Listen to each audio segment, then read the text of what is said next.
Hello and welcome to Nationwide on the network service of the NTA. I'm Olajide Bello.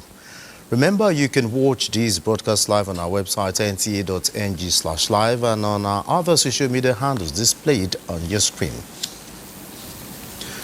The Chief of the Air Staff, Air Marshal Hassan Abubakar, has directed Nigerian Air Force personnel to intensify air offensives against bandits while ensuring maximum protection for civilians. The directive aligns with the NAV's Civilian Harm Mitigation Action Plan, reinforcing commitments to precision air operations to prioritize civilian safety.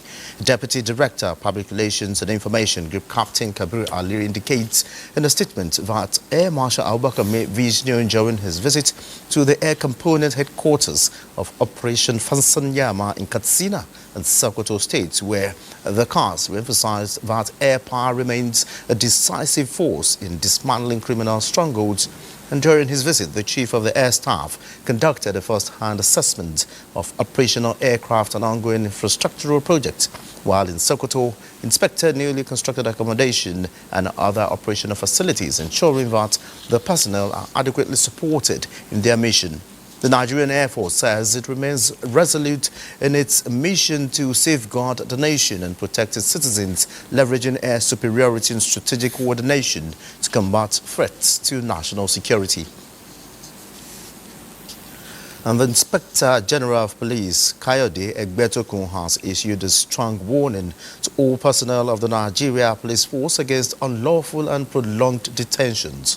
In a statement, the IGP emphasized that respecting the fundamental rights of citizens, particularly regarding pre-trial detentions, is a legal and ethical obligation.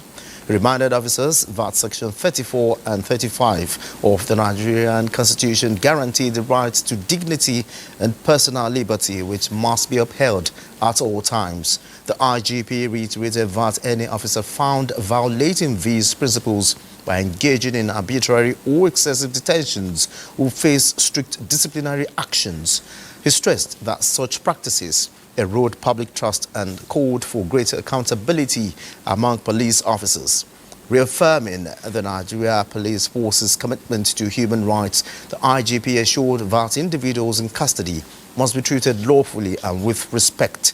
He noted that under his leadership, the police will continue to enforce the law effectively while fostering a culture of respect, dignity and community trust in policing.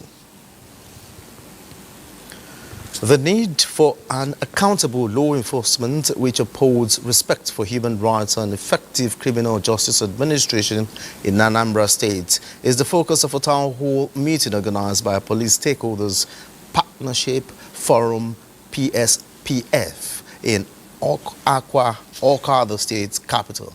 I beg your pardon, Uche Nwekwe reports that also in evaluation was the new Anambra State Homeland Security Law that came into force on 17th January 2025. Reports of incidences of human rights violations had arisen severally about the way the police and other law enforcement agents execute their jobs in relation with the Nigerian public. Resolving complaints promptly with this town hall meeting with a team strengthening stakeholding and partnership in promoting human rights, law enforcement accountability, and effective criminal justice administration in Anambra State is to address the infractions often committed by law enforcement agencies, possibly as a result of lack of information on positions of the law. The program, organized by Police Stakeholders Partnership Forum, is supported by Rule of Law and Accountability Advocacy Center, RULAC. Today, as we come together, our mission remains clear: to foster a culture of respect for human rights, enhance accountability, and promote effective criminal justice delivery. Let us interrogate and discuss the issues surrounding the human rights. The new Anambra State Homeland Security Law that established Agune Chamber, its operations and public criticisms were also part of the discussions. The Agune Chamber is not to take over, does not exist, or was not created to take over the functions of the police. Those who say that wealth without work is possible, they are crime enablers. They are the ones who are fueling criminality because they are convincing our youth that they don't need to labor. Participants agreed that there is need for the police to embrace innovations and international best practices. From Oka, Uchenna Nwekoyo, NTA News.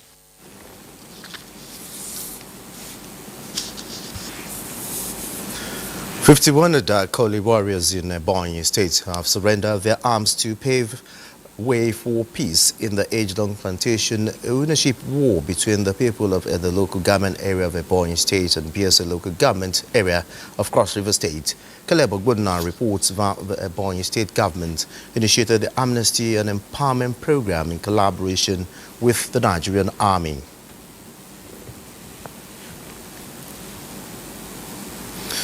And operatives of the National Drug Law Enforcement Agency, NTA, have intercepted a 42-year-old Indian lady, Netu at the Malam Aminu Kano International Airport, Kano, with 72 parcels of heroin factory sealed in wafer wraps and packaged as chocolate.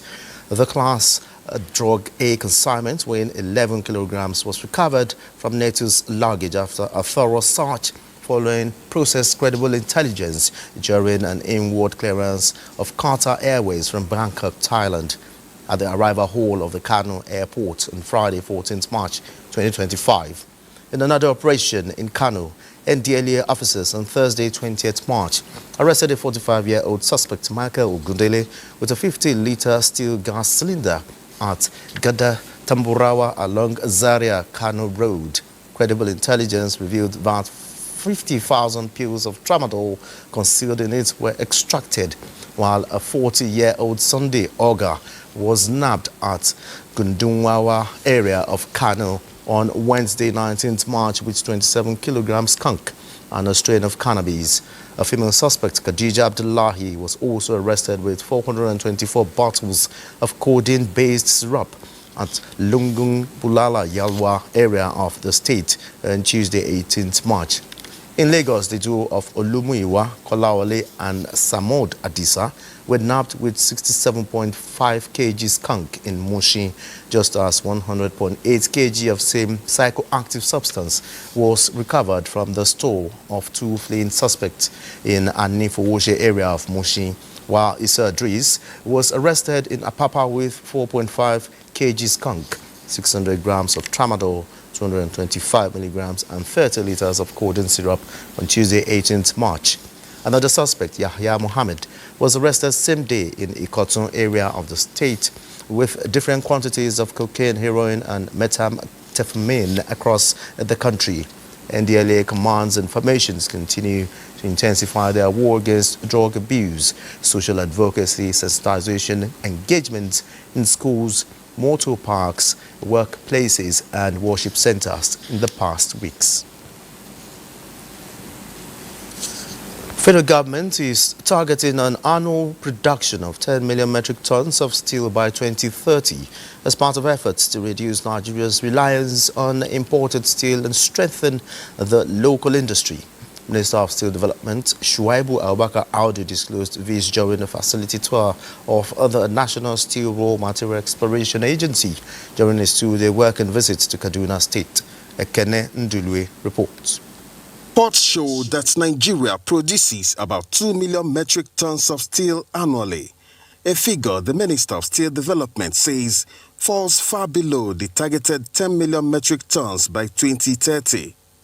The National Steel Raw Materials Exploration Agency is the body mandated to conduct exploration of steel raw materials, critical in the national plan to boost domestic steel production for industrial growth. The minister's tour of facilities at the agency shows efforts in exploration activities across the country, as he promised that government is addressing funding gaps in the sector. We're trying to get to 10 million metric tons by 2030. So it's a big task, it's a big goal. For us to succeed in achieving Mr. President's vision of industrializing Nigeria for you and I, it is necessary for government to provide special intervention fund worth up to about 54 billion to complete the Obi Lafia coal project. When this coal project is fully developed, it is capable of reducing the importation of coking coal as it is one of the major raw materials needed in steel production. It was also a homecoming for the minister, who visited his alma mater, Command Children's School, Kaduna, where he shared moments to motivate the students. In Kaduna, Ekene Ndulue, NTA News. Now let's join Awal in Lagos for insights into Nigeria's transition to renewable energy solutions. Awal, good to see you. Nigeria's target of rapid industrial growth can be realized with the revamping of the raw materials sector to meet the demand of the manufacturing industry and reduce import pressure. Raw Materials Research and Development Council of Nigeria is galvanizing support of industry players to achieve these objectives. Joel Popola has the report. Raw materials, just like capital, serves as a major factor of production, and the Nigerian manufacturing sector relies on imports to guarantee availability of major items required to manufacture products. This, experts say, is putting pressure on the exchange rate with constant demand for dollars to import the needed commodities. This narrative is changing as the Raw Materials Research and Development Council is engaging industry experts on how to stop the capital flight by creating a platform for all stakeholders in the raw material and manufacturing sector in Africa to rub minds on best approach to reduce reliance on other continents. We've been developing databases so that even manufacturers will know where these raw materials exist and the quantity and the size and their characteristics, and to know whether they conform with the kind of specifications they require.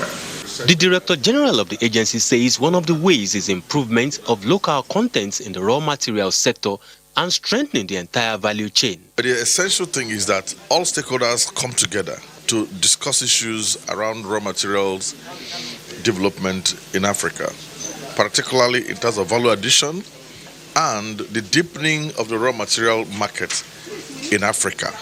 This initiative, manufacturers believe, will reduce cost of production and strengthen the naira.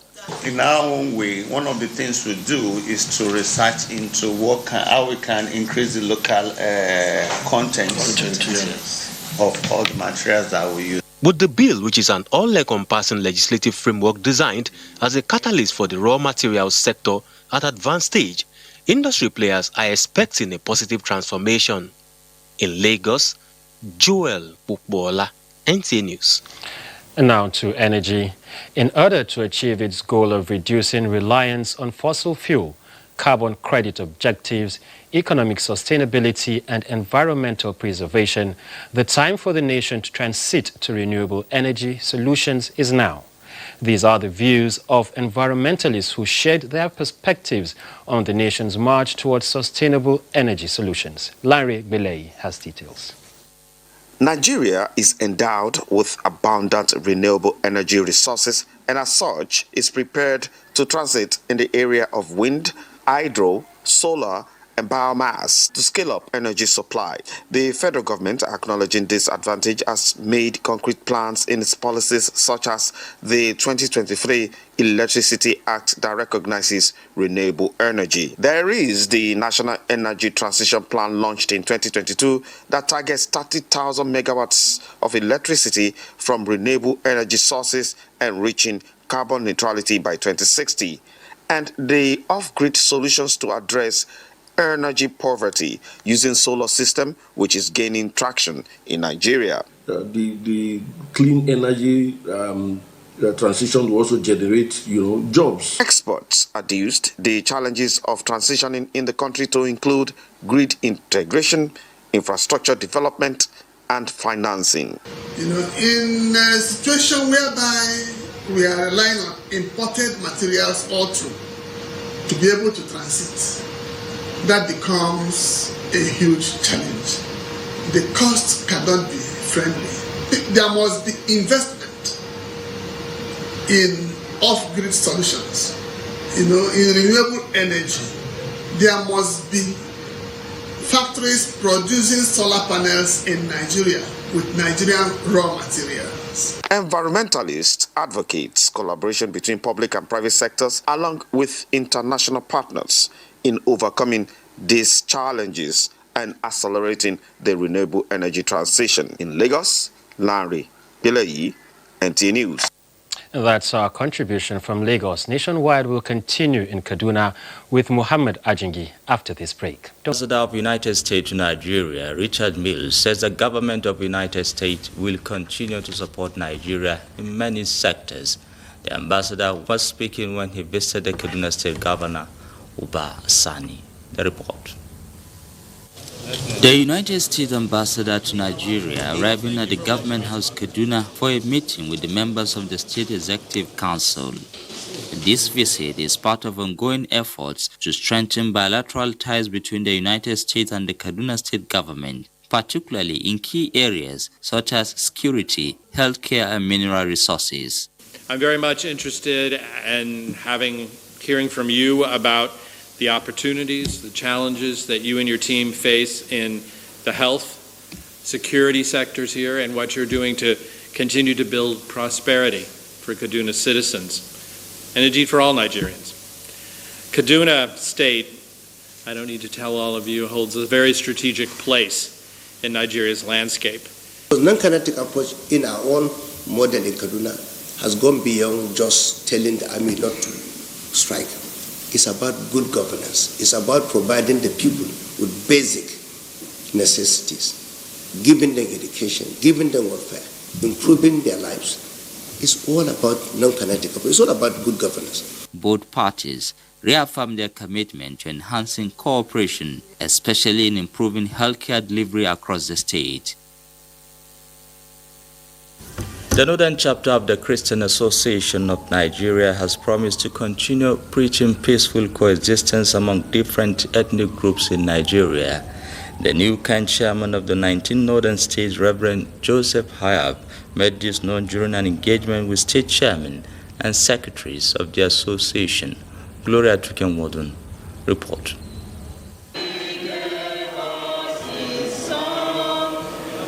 The leaders from the 19 northern states and FCT converged in Kaduna to discuss critical issues affecting the region and fashion out ways that will promote harmonious coexistence within the zone.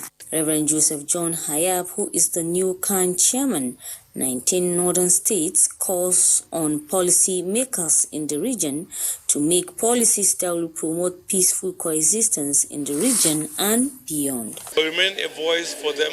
We will remain defenders of truth. We will speak truth to power, but we will speak with love and understanding. We will galvanize and mobilize them for development.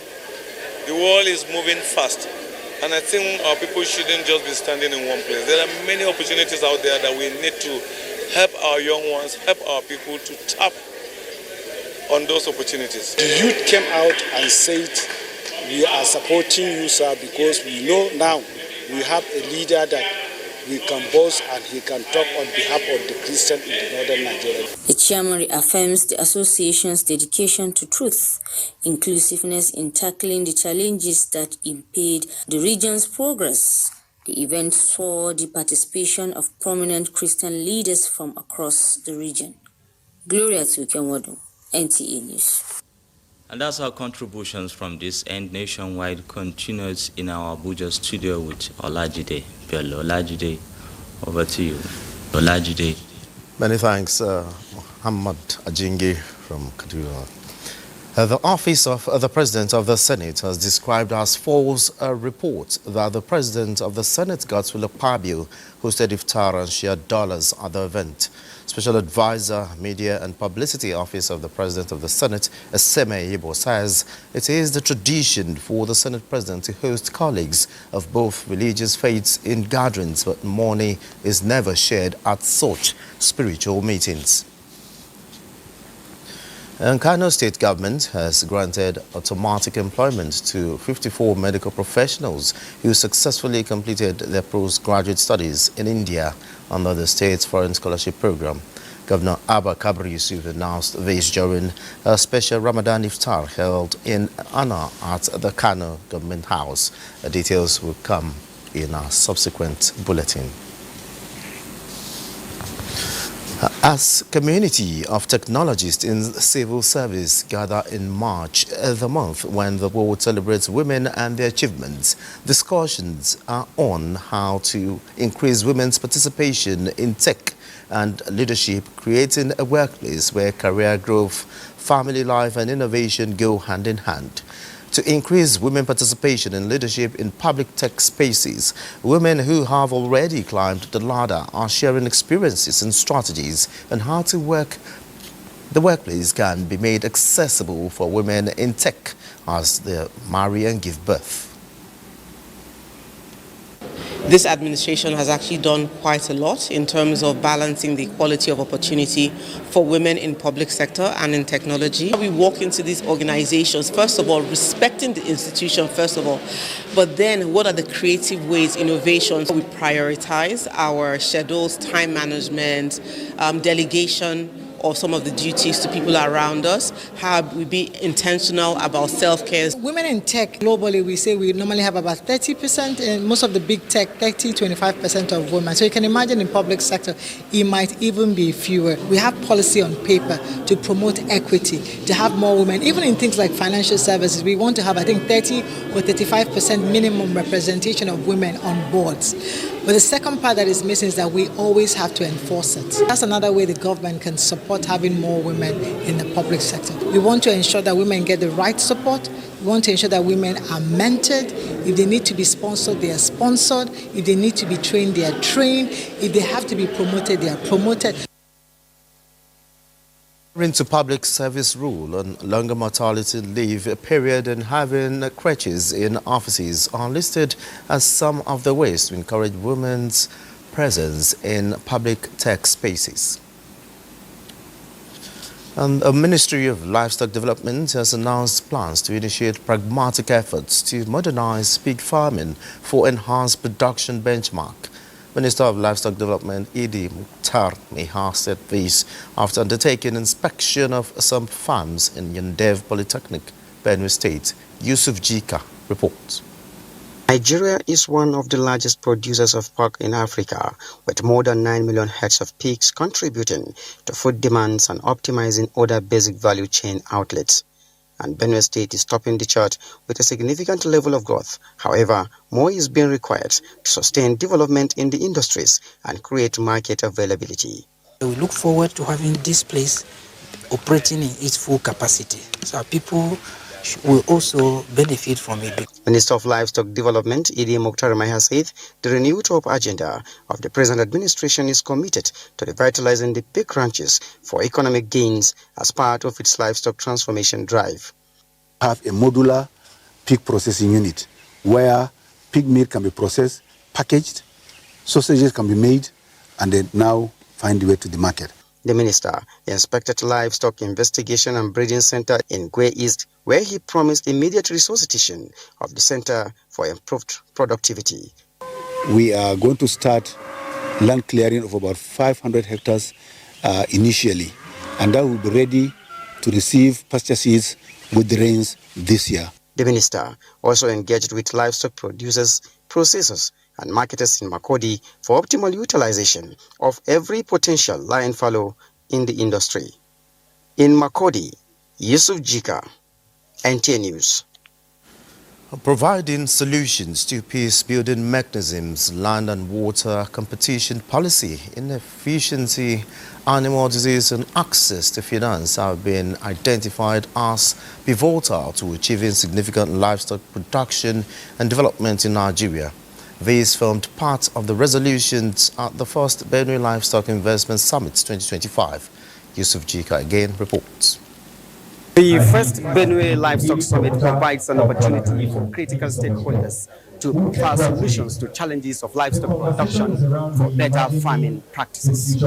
It is also a clarion call for all to see the livestock production as a gold mine ready to be tapped to reimagining the future of livestock production in Nigeria for economic growth and self-sufficiency.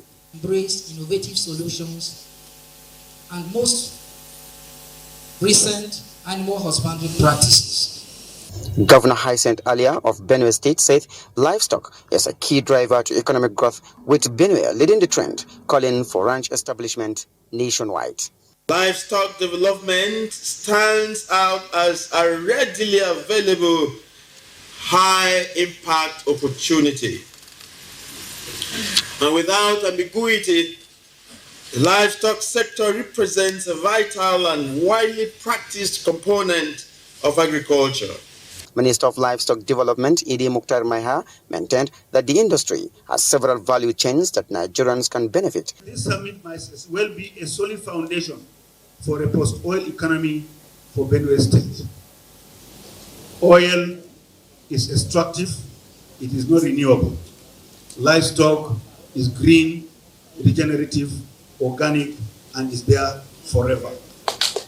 High points of the event were the panel discussions and exhibition. In Makodi, Yusuf Jika, NTA News. Another break beckons nationwide continues in a moment. Do stay with us.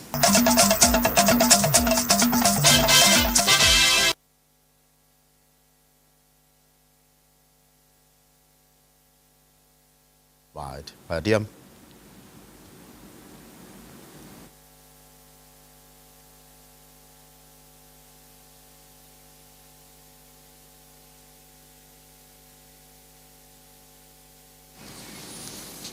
Okay, we sincerely apologize for the loss of audio there. We would surely re-establish it and go back to them.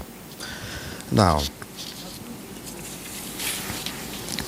Bayelsa State government has appealed to the people of the state to make themselves available for the ongoing oral cholera vaccination (OCV) as a veritable preventive measure against the disease. Governor Doyediri, who was represented by his deputy, Senator Lawrence Rajikwu, made the appeal at the joint flag of exercise of cholera vaccination campaign by the World Health Organization and the state government at the Government House, Yenagoa. Timnipre Ohia reports. The Bayelsa State Governor Doyediri, represented by the deputy Lawrence Rajikwu, was the first to be administered with the cholera vaccine alongside some cabinet members. Flagging off the oral cholera vaccine, the deputy governor noted that vaccines are safe in boosting the immune system, as he appreciates World Health Organization for collaborating with the state government in addressing health issues in the states. 6 layers of epidemics we have in the states. No life was lost in our state. So, one of the time the WHO, one of our partners, to translate this in our dialect and in our key dialect so that we can understand and they should come out. The WHO give us 700,000 doses to cover immunization across 2 local governments, Southern Niger and Mindi local government area. State Coordinator, World Health Organization, Dr. Marcus Oluwadare, commended the state government's response to health emergency, saying Bayelsa State is the 4th state in the country to receive the oral cholera vaccines, which is safe for children above 1 year of age. The vaccine covers beneficiary for 3 years, even if there is cholera outbreak. In Yenagoa, Timinapri, Ohia, NTA News. The sole administrator of River State, Vice Admiral Ibok Ite-Ibas, has instructed the contractor handling the State Assembly Complex project to speed up work and deliver at its mutually agreed. This was while inspecting the ongoing reconstruction and upgrading work on the new Assembly Complex located along Mosque Road, Port Harcourt local government area. Osinachi Samuel has details. Contrary to the news making the rounds as to the state of the assembly complex, work has advanced commendably on the project that has about 34 ensuite offices on a 2-story building with elevator, gallery, meeting rooms, and conference hall. The sole administrator, Vice Admiral Ibok Ite-Ibas, retired, accompanied by the head of the River State Civil Service, Dr. George Wiki, was conducted round the site by the general manager of the contracting firm.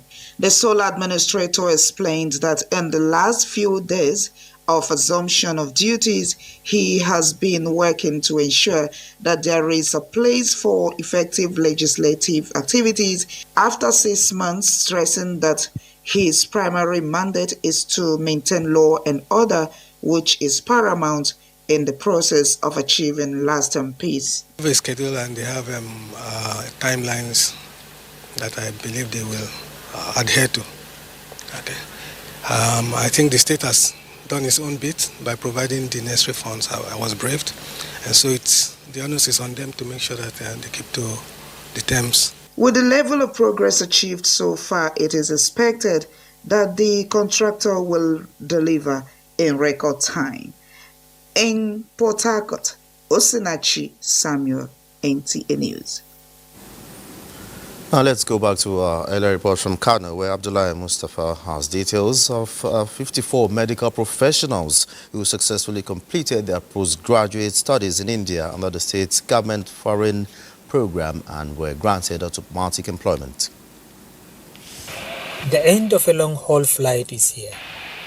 After spending 1.5 years in India, these 54 young Kano indigents are back home with advanced degrees in various fields of medical and health sciences that are not available in Nigeria. Received at the Malam Aminu Kano International Airport by government officials, family and friends, these professionals are now better equipped to render specialized services in the health sector. We studied MSc Assisted Reproductive Technology. It's not that wide here in Africa, in Nigeria, so it's an opportunity for us to bring something back home. I'm grateful on behalf of all the scholars coming back and those that have arrived already before us. Before going to their various homes, they were hosted to a special Ramadan iftar by Governor Abubakar Yusuf at the government house. While congratulating them for the successful completion of their various programs, the governor announced automatic employment for them. And that you went there as ambassadors, you protected the interest of the state, you protected the interest of Nigeria. Beneficiaries and their parents thanked the governor for the opportunity and pledged to pay back through dedication and selfless service to the people of Kano State. In Kano, Abdullahi Mustafa, NTA News. Now let's head back to Wediam in Maiduguri for stories making the rounds from that zone. Wediam. Thank you, Olajide. Governor Babagana Umar Zulum has inaugurated the newly constituted Borno State Hajj Commission with a call on the officials to build on the successes recorded in the 2024 Hajj exercise. The inauguration ceremony was held at the Government House, Maiduguri. Mohammed Goni reports. The newly constituted Borno State Hajj Commission has 5 permanent and 6 non-permanent members, with Mohamed Daoule Maino as its chairman. Governor Bagana Umar Zulum congratulated the officials on their appointment and charged them to bring their wealth of experience to bear in the efforts to achieve the mandate of the commission. This occasion is a testament to the importance of the Hajj pilgrimage in the lives of our Muslim brothers and sisters in Borno State and even beyond. The establishment and constitution of the Borno State Hajj Commission is to demonstrate our government's commitment to excellence and desire to provide best possible service to our citizens. The governor equally advised them to adopt transparency and accountability, improve transportation, accommodation, healthcare service, and welfare of the pilgrims. He equally directed them to work with relevant agencies that include National Hajj Commission of Nigeria, assuring the officials of government's support to enable them discharge their duties. Professor Zulum used the opportunity to commend the 2024 Hajj exercise, describing it as one of the best in recent times. Executive Chairman of the Borno State Hajj Commission, Mohamed Daoule, expressed gratitude to the state authorities for finding them worthy of the job and pledged to live up to expectations. Your Excellency, as you are all aware, that last year's Hajj success is being celebrated. The success that we have celebrated is due to the 100 maximum support we received from you, sir. Mandate of the commission include organizing pilgrims for Umrah and Hajj, fare collection, transportation and accommodation of pilgrims, as well as camping and sensitization of pilgrims, among others. In Maiduguri, Mohammed Goni, NTA News. The World Health Organization, WHO, has donated essential consumables to support health facilities in Borno State, aiming to scale up nutrition and health services, particularly in flood-affected areas. Commissioner of Health, Professor Baba Malam Gana, received the items on behalf of Borno State government at the medical store, Maiduguri.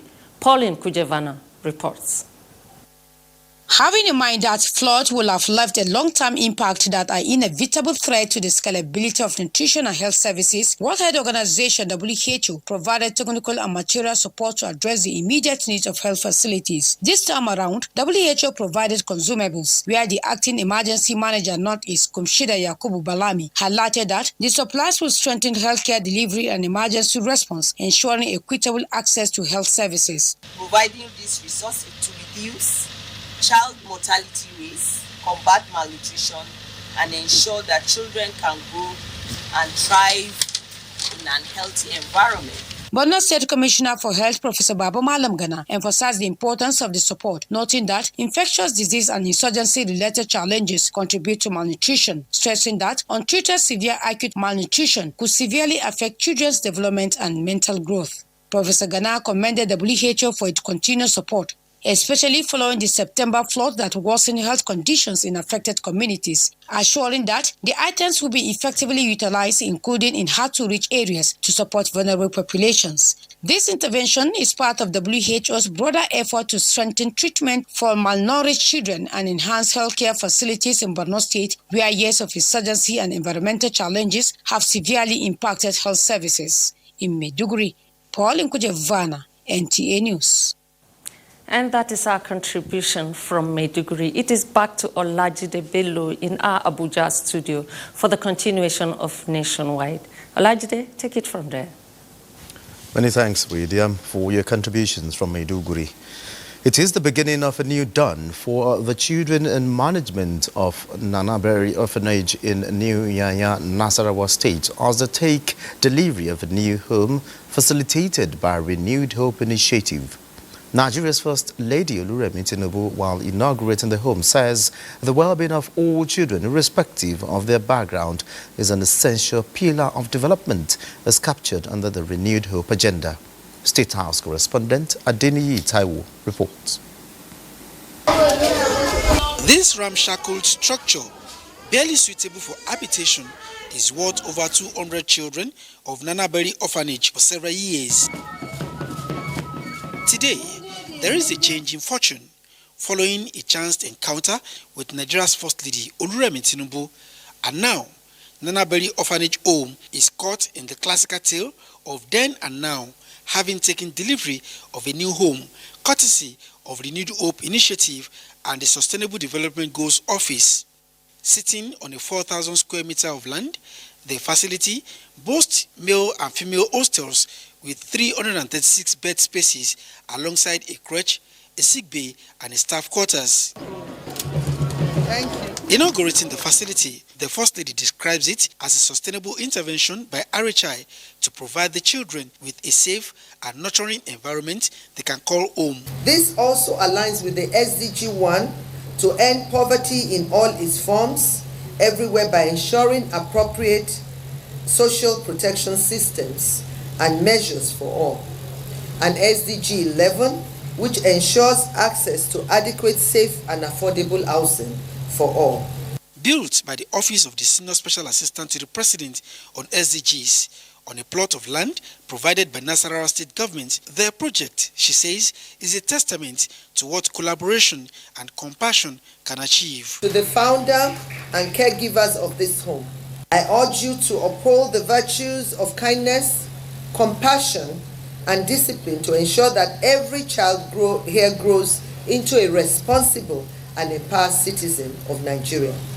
As a state, we'll partner with Aisha Kwame to make sure that this orphanage maintains the standard with which we've started it. To our beloved children, who we call this place home, know that you are not forgotten.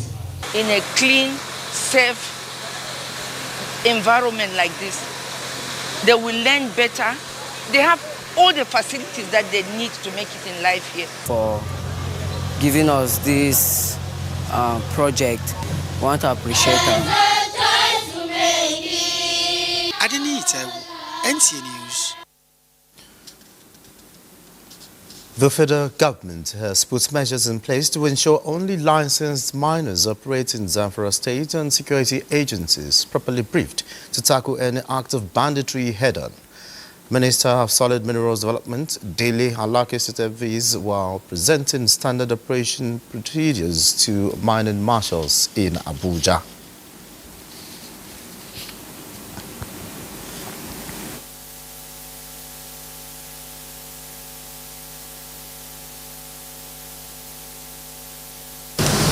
The mining marshals will also be involved in tracking the movement of minerals in Zamfara and elsewhere.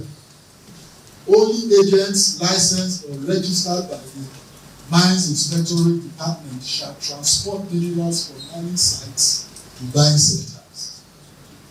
The mining marshals shall conduct road checkpoints to ensure proper documentation and prevent mineral smuggling. Violators caught transporting minerals illegally will have their cargo confiscated and be prosecuted in accordance with the provisions of the Mining Act. All exporters of minerals for commercial purposes must be licensed and registered by our Mines Inspectorate Department. The electronic tracking system will also be used by the MID to monitor transportation of minerals. So, in short, the mine marshals will be effectively on ground in Zamfara in collaboration with all other security agencies. The death has occurred of Hajj Safarau Umar Baribari, the mother of Katsina State Governor Diko Umar Rada. She passed on at the age of 93. Hajj Safarau, a respected matriarch and pillar of the Umar Rada family, is survived by her children, including Governor Rada, Kabir Umar Rada, Haja Indo Rada, and Haja Hawa Umar Rada, among others. The late Haja Safarau will be remembered for her wisdom, strength, and resilience, which had a profound impact on her family and community. Her legacy will continue to inspire and guide her loved ones. May her soul rest in peace. And meanwhile, our part Nigeria extend deepest condolences to Governor Diko Rada of Katsina State on the passing of his mother, Haja Safarau Umar Baribari Rada. A statement by the Special Assistant Media Ogwa Vivian Onyedibia described the late Haja as a woman of grace, wisdom, and unwavering kindness, whose life was dedicated to faith, family, and service to humanity. Napad praise Almighty Allah grant her Al-Jannah Firdaus and her family strength and comfort to bear the great loss. Now let's join our sport desk for sport update. Just now, President Bola Tinubu condoles the Katsina State Governor, Dr. Diko Umar Rada, on the passing of his mother, Haja Safarau Umar Baribari. The 93-year-old matriarch died in the late hours of Saturday. President Tinubu describes the deceased Nigerian as a selfless woman who had nurtured generations of leaders who excelled in different endeavors. The president says Haji Safarau has left behind a legacy of integrity and community service that has permeated far and near. President Tinubu beseeched Almighty Allah to grant her Jannatul Firdaus and comfort the family during this time of grief. And that's it on Nationwide. Many thanks for being a part of it. I am